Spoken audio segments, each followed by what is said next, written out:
Honestly, everyone, horror games I feel like have been on a sort of decline somewhat, where the quote unquote horror is just, the lore within a simple game, or a game whose multiplayer gives a player a chance to terrify the others, maybe even a game that just straight up says fuck you and takes away your ability to fight back, right? These games can be fun. They can be great, they can be scary, don't get me wrong, but I feel like nothing really compares to the scare, the atmosphere, the tension, the fear that fear has in some time. Like, the constant needles in the back of your neck, the full body experience. I don't think any game nowadays has ever done that. Maybe I'm probably wrong, right? I haven't played many horror games in quite some time. I kind of had to step back away from that a little bit ago, but I came back. I wanted to talk about fear, but I feel like nothing really hits you like fear does. I feel like Five Nights at Freddy's, Poppy's Playtime, Outlast, Dead by Daylight, and many others have their own unique styles, but nothing comes close to fear, right? It doesn't really come close. Maybe Outlast 1 and its DLC.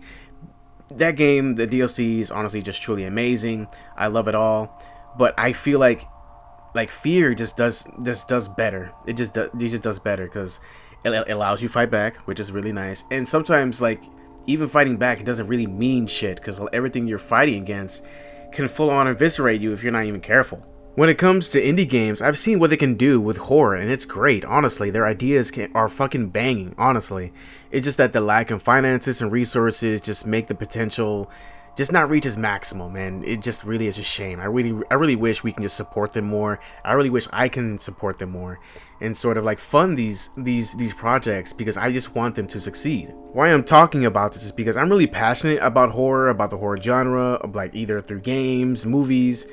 I'm really passionate about it, mainly because I just want to see it succeed, because it's one of those genres that I really wasn't really into as a kid and didn't really appreciate until I was a teen, and that was when I finally played Fear, and Fear really put it into perspective for me that just because it makes me scared doesn't mean it's bad or wrong or anything like that.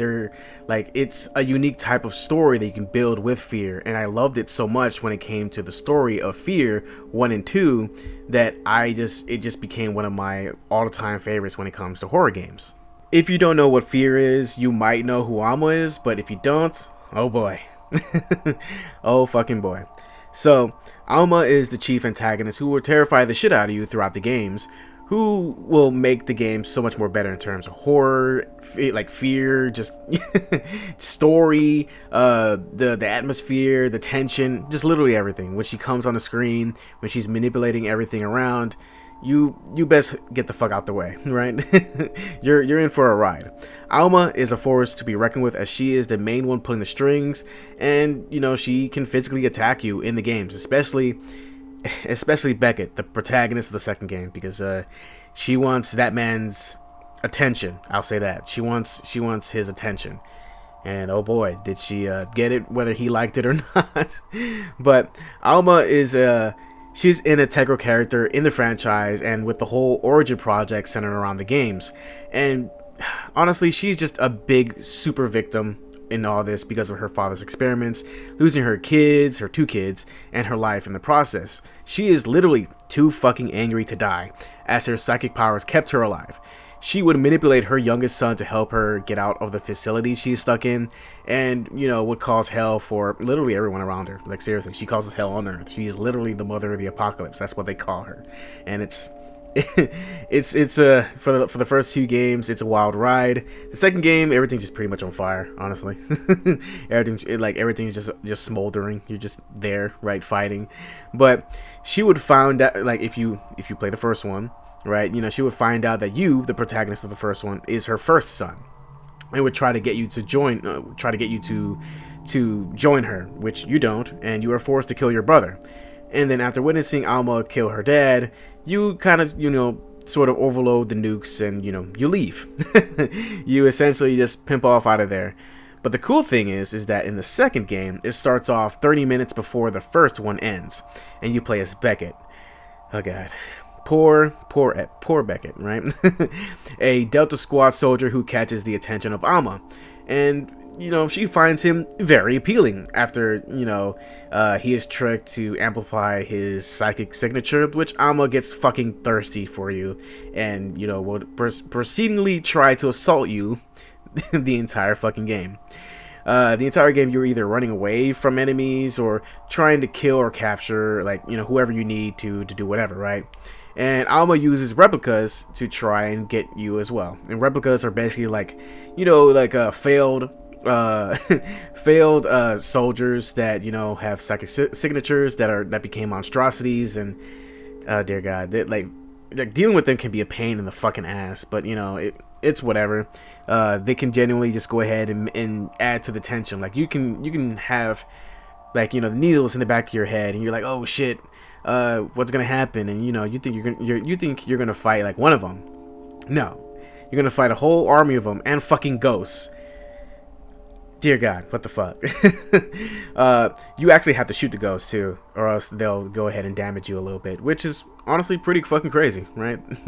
And while trying to make sure you don't get cornered, your squad starts finding out more about Alma and, more about the Origin Project and how dangerous everything is. And the only way to really stop her is, through you, Beckett. You need to psychically be amplified again, and in a special machine in this one island or whatever, right? The island where it all happened, the whole Origin project, and you try to fight her. However, keep in mind, throughout the entire game, Alma has manipulated some of your own teammates and just outright killing one in front of you, like I think it was your captain, outright killing that man. The tension, the horror, and the atmosphere from Alma herself brings like so much to the game, and the monstrosity made by the government, the replicas that she's controlling, doesn't really make it much better for you in game, because you're like, what the fuck? But for the story, for horror's sake, right? For horror's sake, it just makes it insane to play. So let's say you get to the machine, you amplify yourself, you take down Alma, and you save the day. That wouldn't be fear. That honestly wouldn't be fear. So instead of being amplified, you get stuck in the machine with Alma because Aristide, the woman that went ahead and tricked you into amplifying your signature, wants to trap you in there. And it's so stupid. I guess to sort of keep her in there so she can find a way to kill Alma, I suppose. It's stupid as shit, right? So Alma goes ahead and puts you in a hallucination, and you physically try to open the door while Alma pretty much assaults you. She has her way with you while you're psychically in a hallucination, and it's fucking crazy. And one of your squad mates she controlled is in the hallucination himself, sipping over her, trying to fight you, while you're trying to open the fucking hallucination doors that somehow connect to the real life hallucination switch, right? Whatever. And the guy is sipping over you. He's shooting you with a bunch of clones of himself. And you're like, get the fuck away from me, bro. I need this damn last switch. And when you do like hit the last switch, the door opens and Alma is already pregnant and puts your hand over the stomach. And yeah, that's where the game ends. It's entirely fucked that the game ends like this. But it makes sense for F.e.a.r. This makes sense for F.e.a.r. There is DLCs for these games as well, where the DLC for the second game is where the brother of Point Man is the person you play in the first one. The brother you kill, he possesses someone and he becomes fully reborn, I suppose, because he was too petty to die, I would say. He was too petty to die. I didn't die. There's still shit to do. There's still people to murder, I suppose, but hey, whatever works for that guy, I guess. But when it comes to F.e.a.r, as you play the game, it snowballs into more and more madness. Unfortunately, the third game kind of like plateaus because the madness doesn't really do much. It doesn't help that it's created by a different studio and it has a little bit more action. The story can divulge into different paths, I suppose. That just isn't my cup of tea. Alma isn't really an antagonist here. She's just a goal just to get to, I suppose, and just fight all these other assholes who are in the way, I guess. But I prefer more of the horror elements that made F.e.a.r what it is. As you play the game gets better and better. The blood, gore makes everything so satisfying, and the fucking mechs, the damn mechs in the second one, what the fuck? The game is so goddamn fun. Like, it's honestly crazy. Like, the mechs are pretty fucking cool, I'm not gonna lie. Of course, I'd love a remake of the series and maybe work on the story of the third one. I don't mind it, but like, you know, I would love the third one to have a change in the story, right? But I definitely would love more stories of the character experiencing the hell that Alma is causing through DLCs or whatever, right? Like, you know, maybe even play as a character from, you know, different factions and in different parts of the city fighting against horrors that they were not prepared for. I'm dead ass. Like these horrors, especially in the eyes of someone who isn't a psychic person and is just like seeing the shit for the first time, that shit would be genuinely scary as shit to deal with, especially if you don't have any, like, you know, the psychic power to sort of slow down time. You're just there trying to fight them and they're faster than usual, stronger than usual, and you're like, what the fuck? But I personally feel like Fear 1 and 2 does horror in such a unique and great way that a lot of games can't really compare. Like, it makes you feel unsettled, uncomfortable, showing horror through gore, suspense, ambiance, and even through the story that is actually really good. It's not just disgusting or horrendous to hear about or anything. The story is actually pretty interesting, especially with all the loopholes and not loopholes, all the loops and crazy stuff that happens in the story. It's pretty damn good.